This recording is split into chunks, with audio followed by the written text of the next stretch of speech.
اللہم صلی علی محمد و علی آلہ و اصحابہ وسلم۔ 12 تاریخ ہے نا جی آج، 12 نومبر 2024 اڈیالہ جیل سے آپ سے براہ راست میں اور میرے ساتھی دوست سارے وکلاء اور ہمارے باقی اہل و عیال اور احباب سارے سب کو سلام۔ عمران خان صاحب کی آج توشہ خانہ 2 کیس میں پھر آج تاریخ پڑی ہے، کل القادر کیس ہے، اور یہ بھی ایک عجیب بات ہے کہ کیس کا نام القادر کیس ہے لیکن میڈیا میں آپ سنتے ہیں 190 ملین پاؤنڈ کیس، کیونکہ وہ شرم آتی ہے القادر کا نام لیتے ہوئے، کیونکہ جب یہ القادر کا نام لیں گے تو پھر قوم پوچھے گی کہ القادر کیس کیا ہے، تو پھر ان کو بتانا پڑے گا کہ یہ جناب وزیر اعظم عمران خان صاحب پہ کیس اس بات کا ہے کہ آپ نے اپنے ملک کے غریب عوام کے لیے، ان کے غریب بچوں کے لیے مفت تعلیم کا انتظام کیوں کیا۔ یہ میرے خیال میں حالیہ سیاسی تاریخ میں دنیا میں واحد ایک مثال ہے کہ ایک محبوب وزیر اعظم ایک ملک کے چیف ایگزیکٹو کو اس بات پہ سزا دینے کی کوشش کی جا رہی ہے کہ آپ نے اپنے ملک کے بچوں کو مفت تعلیم، اور وہ بھی کون سی تعلیم؟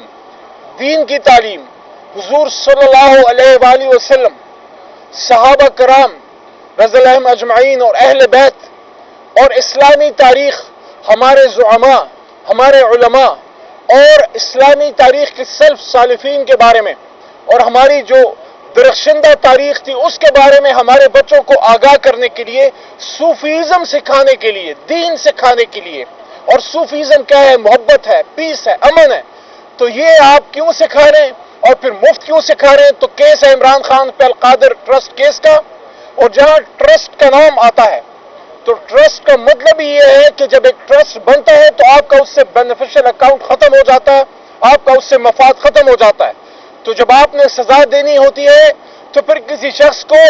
آپ مفت تعلیم دینے پہ بھی پکڑ سکتے ہیں، اور ہم اس کا کیا گلہ کریں؟ یہاں تو ملک کے لیڈر کو اس بات پہ سزا دی گئی، اس کی حکومت ختم کی گئی کہ اس نے اپنے ملک کا سودا کیوں نہیں کیا۔ یہ ملک کا سودا ہی تھا نا۔ اگر پاکستان جو پچھلے 40 سال سے دہشت گردی کی آگ میں جل رہا تھا اور جل رہا ہے، عمران خان صاحب کا ریکارڈ ہے کہ اس کے دور میں ایک ڈرون اٹیک عمران خان نے نہیں ہونے دیا، دہشت گردی پہ کنٹرول پایا، اور اللہ کے کرم سے حکومت پاکستان کا، عمران خان صاحب کا اس میں بنیادی کلیدی کردار تھا کہ افغانستان میں ایک پرامن انتقال اقتدار ہوا، اور امریکہ بہادر کو وہاں سے نکلنے میں ایک پرامن انخلا میں بنیادی کردار ادا کیا۔ جب عمران خان صاحب کی حکومت میں افغان طالبان اور امریکہ کے بیچ میں پرامن مذاکرات کی راہ ہم نے ہموار کی اور امن آیا، اور امید ہو چلی تھی کہ اسلام آباد اور کابل میں اور پشاور اور کابل میں مدتوں کی مخاصمت ختم ہوگی، اور نہ صرف پاکستان اور افغانستان میں ایک دوستی اور محبت کا اب کی فضا پیدا ہوگی، بلکہ دروازہ گیٹ وے کھلے گا سینٹرل ایشیا تک، اور کاروبار کے دروازے کھلیں گے۔ یہ گناہ تھا عمران خان صاحب کا، جو میں نے 9 اپریل کی رات بھی بات کی تھی کہ عمران خان صاحب نے ایبسولوٹلی ناٹ کہا تھا۔ اگر عمران خان پاکستان میں اڈوں کی اجازت دیتے، آپ مجھے بتائیں کیا کابل سے آپ کے لیے پھول آتے؟ کیا وہاں سے آپ کے لیے پھولوں کے گلدستے آتے؟ تو اگر عمران خان نے امریکہ کو ایبسولوٹلی ناٹ کہا تھا تو میں نے ہمیشہ یہ بات کی ہے کہ عمران خان صاحب کا امریکہ سے کوئی بنی گایا کی زمین پہ مقابلہ نہیں تھا، مخاصمت نہیں تھی۔ اور اگر عمران خان صاحب اس وقت کی جو بھی اسٹیبلشمنٹ تھی، جو ان کے نیچے آرمی چیف تھے، جو ان کے نیچے حساس ادارے تھے، سب سے صلاح مشورے کے بعد ایک اسٹریٹجک فیصلہ کیا اور روس کا دورہ کیا کہ ہمیں سستا تیل ملے، روس کے ساتھ تجارتی تعلقات بڑھیں، اور جس طرح ہمارے تعلقات، تجارتی تعلقات امریکہ سے ہیں، برطانیہ سے ہیں، برادر اسلامی ممالک سے ہیں، چائنا سے ہیں، تو وقت آ گیا تھا اور وقت اب بھی ہے کہ ہم روس سے بھی اپنا ایک دوستانہ تعلق بڑھائیں، تاکہ وہاں سے آپ کو بزنس اپرچونٹیز کریٹ ہوں، سستا تیل ملے، آپ کو اسٹریٹجک ڈیولپمنٹ میں، ملٹری اکوپمنٹ میں سہولت ملے، آپ کو گندم ملے سستی۔ اگر عمران خان، آپ مجھے بتائیں، میں پاکستانی قوم سے پوچھ رہا ہوں، اگر روس سے سستا تیل لا پاتے اس وقت تو کیا انہوں نے میاں والی میں کوئی پیٹرول پمپ لگانا تھا اس پیٹرول سے؟ کیا انہوں نے اپنے کسی بھانجے بتیجے کو پیٹرول کا ٹھیکہ دینا تھا؟ نہیں، انہوں نے پاکستان کے لیے سستے تیل کا سودا کرنے جا رہے تھے تاکہ یہاں قیمتیں کم ہو، مہنگائی میں کنٹرول ہو۔ اور جب عمران خان امریکہ گیا اور وہاں پہ یونائٹڈ نیشنز میں کھڑے ہو کے حرمت رسول صلی اللہ علیہ وآلہ وسلم کا مقدمہ دنیا اقوام عالم کے سامنے رکھا اور ان کو بتایا کہ جب حضور صلی اللہ علیہ وآلہ وسلم کی شان میں گستاخی آپ کے ممالک میں ہوتی ہے تو ہمیں تکلیف کیوں ہوتی ہے، انہوں نے ان سے انگیج کیا، ان کو بتایا کہ حضور صلی اللہ علیہ وآلہ وسلم ہمارے امت کے دلوں میں رہتے ہیں، ہمیں اپنے جان مال اپنے بچوں اہل احباب سب سے پیارے ہیں، ان کو سمجھ آ گئی۔ اور اسی لیے پھر 15 مارچ کو عالمی اینٹی اسلاموفوبیا ڈے اقوام متحدہ سے منظور کرا کے آئے اور دنیا سے انگیج کیا کہ اسلام امن کا مذہب ہے، اور وہاں پہ کھڑے ہو کے حرمت کی بات کی صلی اللہ علیہ وسلم کی، اور ختم نبوت کی بات کی، اور فلسطین کی بات کی، اور اسرائیل کے خلاف مضبوط سٹینڈ لیا۔ بلکہ ایک موقع تو ایسا بھی آیا کہ اسرائیل کا وزیر اعظم ایک پروگرام میں انٹر ہوتا ہے، پوری دنیا کی لیڈرشپ اس کے لیے کھڑی ہوتی ہے، ایک مرد بحران، ایک وقت کا ملنگ زمین پہ اپنی کرسی پہ بیٹھا رہتا ہے، وہ وقت کے فرعون کے لیے کھڑا ہونا بھی اپنی توہین سمجھتا ہے۔ ایک عمران خان تھا جو بنجامن نیتن یاہو کے لیے کھڑا ہونا اپنی توہین سمجھتا تھا۔ یہ اس کو ان چیزوں کی سزا ملی ہے۔ میں نے پچھلے ہفتے عمران خان کو یہ بات کی بھی، میں نے ان کو کہا کہ خان صاحب جب آپ نے، مجھے نہیں پتا یہ میری باتیں چلائی جا رہی ہیں یا نہیں، کسی میں سکت ہے چلانے کی یا نہیں، لیکن OIC کانفرنس جب ہوئی، جب عالم اسلام کی کانفرنس لیڈرشپ کو اکٹھا کیا گیا اور عمران خان نے پارلیمان میں سپیچ کی، یہ بنیادی بات میں پاکستان کے نوجوانوں کو بتانا چاہتا ہوں، یہ اپنے سینوں پہ اپنے دلوں میں لکھ لو، یہ عمران خان کو ان چیزوں کی سزا دی جا رہی ہے کہ تمہاری جرت، تم ایک اسلامی ملک، ایک غریب ملک جو قرضوں کے بوجھ تلے دبا ہوا ہے، جو ہر بات کے لیے امریکہ بہادر کی طرف دیکھتا تھا، جو اپنا قبلہ کعبے کی بجائے وہ لندن یا واشنگٹن میں بناتا تھا، تمہاری اتنی جرت کہ تم اپنے ملک میں عالم اسلام کو اکٹھا کر کے پھر کون سی بات کرو؟ آؤ، عمران خان کہتے ہیں دنیا کی اسلامک لیڈرشپ کو آؤ اسلامک بلاک بناتے ہیں، آؤ مسلم امہ ایک اسلامک بلاک بناتے ہیں تاکہ ہم کشمیر کا، فلسطین کا اور دنیا کے ہر جگہ جہاں مسلمانوں سے ظلم ہوتا ہے اس کا پوچھ سکیں۔ میں اس حال میں موجود تھا، میرے بائیں طرف اس وقت کے ہمارے وزیر خزانہ شوکت ترین صاحب موجود تھے، اور میں نے ان کو کہا، میں نے کہا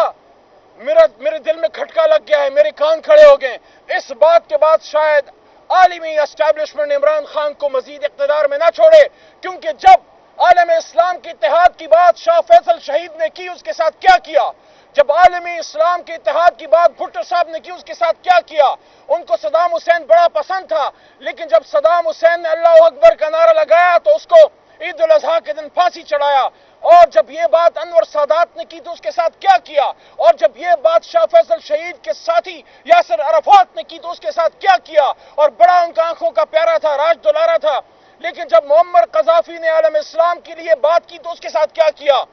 یہ ہماری امت کا المیہ ہے، جب بھی کوئی عالم اسلام میں سے لیڈر امت مسلمہ کو کھٹا کرتا ہے اور وہ پین اسلامزم کی بات کرتا ہے، اسلامک بلاک کی بات کرتا ہے، اس کے ساتھ ہمیشہ یہ ہوتا ہے۔ اللہ کا شکر ہے، اللہ کا شکر ہے کہ عمران خان زندہ ہے، ورنہ یہ تو چھوڑتے بھی نہیں ہیں۔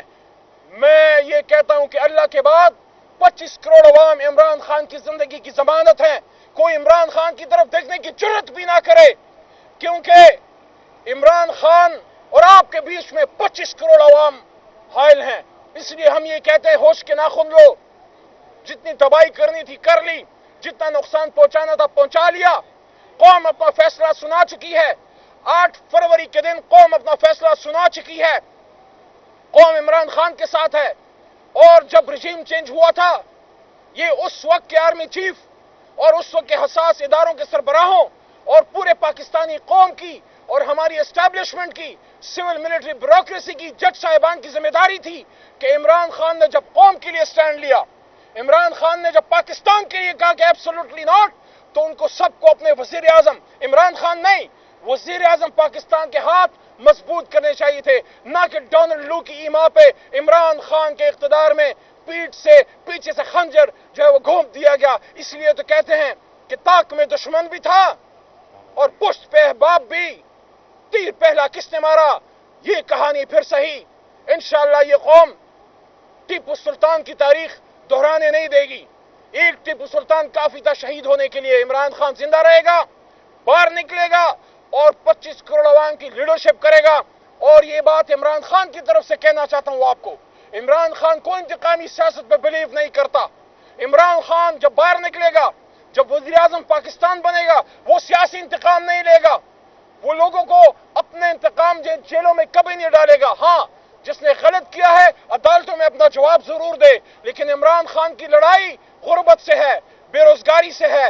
ظلم سے ہے، عالمی استعمار سے ہے، پاکستان کے دشمنوں سے ہے۔ اس لیے اگر کسی کو یہ ڈر ہے کہ عمران خان باہر نکل کے ہمیں کوئی خدا نخواستہ کال کوٹلی میں ڈالے گا، عمران خان تم جیسا چھوٹا آدمی نہیں ہے۔ عمران خان ایک سوچ کا نام ہے، عمران خان ایک جدوجہد کا نام ہے، وہ پاکستان سے محبت کرنے والا شخص ہے۔ اور آخری بات، پچھلی ملاقات میں جب عمران خان صاحب سے میری ملاقات ہوئی، میں نے کہا خان صاحب یہ نقصان آپ کا نہیں ہے، آپ نے تو زندگی میں جو اچیو کرنا تھا اس سے زیادہ آپ نے دیکھ لیا، آپ کو تو جو عزت اور محبت ملی ہے اس سے آپ سوچ بھی نہیں سکتے تھے۔ یہ نقصان پاکستان کا کر رہے ہیں، یہ نقصان پاکستان کا اس لیے کر رہے ہیں کہ قوم سے جب لیڈر کو دور کیا جاتا ہے، قوم سے جب لیڈر کو دور کیا جاتا ہے، ایسے جیسے بچوں کو باپ سے دور کیا جائے۔ بے شمار سرکاری افسران ہر سال اپنے اداروں سے نکلتے ہیں، سول جو آپ کی بیوروکریسی ہے CSS کر کے بہت سے افسران نکلتے ہیں، کاکول سے ہمارے مائع ناز جوان بہت سے نکلتے ہیں، بہت سے ڈاکٹر نکلتے ہیں، بہت سے انجینئر نکلتے ہیں اپنے اپنے اداروں سے، بہت سے جج صاحبان نکلتے ہیں۔ نہیں نکلتا، نہیں پیدا ہوتا تو لیڈر پیدا نہیں ہوتا، اور جب لیڈر پیدا ہو جائے تو اس کے ساتھ پھر ہم یہ کرتے ہیں جو ہم نے عمران خان کے ساتھ کیا ہے۔ ہزاروں سال نرگس اپنی بے نوری پر روتی ہے، ہزاروں سال نرگس اپنی بے نوری پر روتی ہے، بڑی مشکل سے ہوتا ہے چمن میں دیدہ ور پیدا۔ عمران خان آپ اکیلے نہیں ہیں،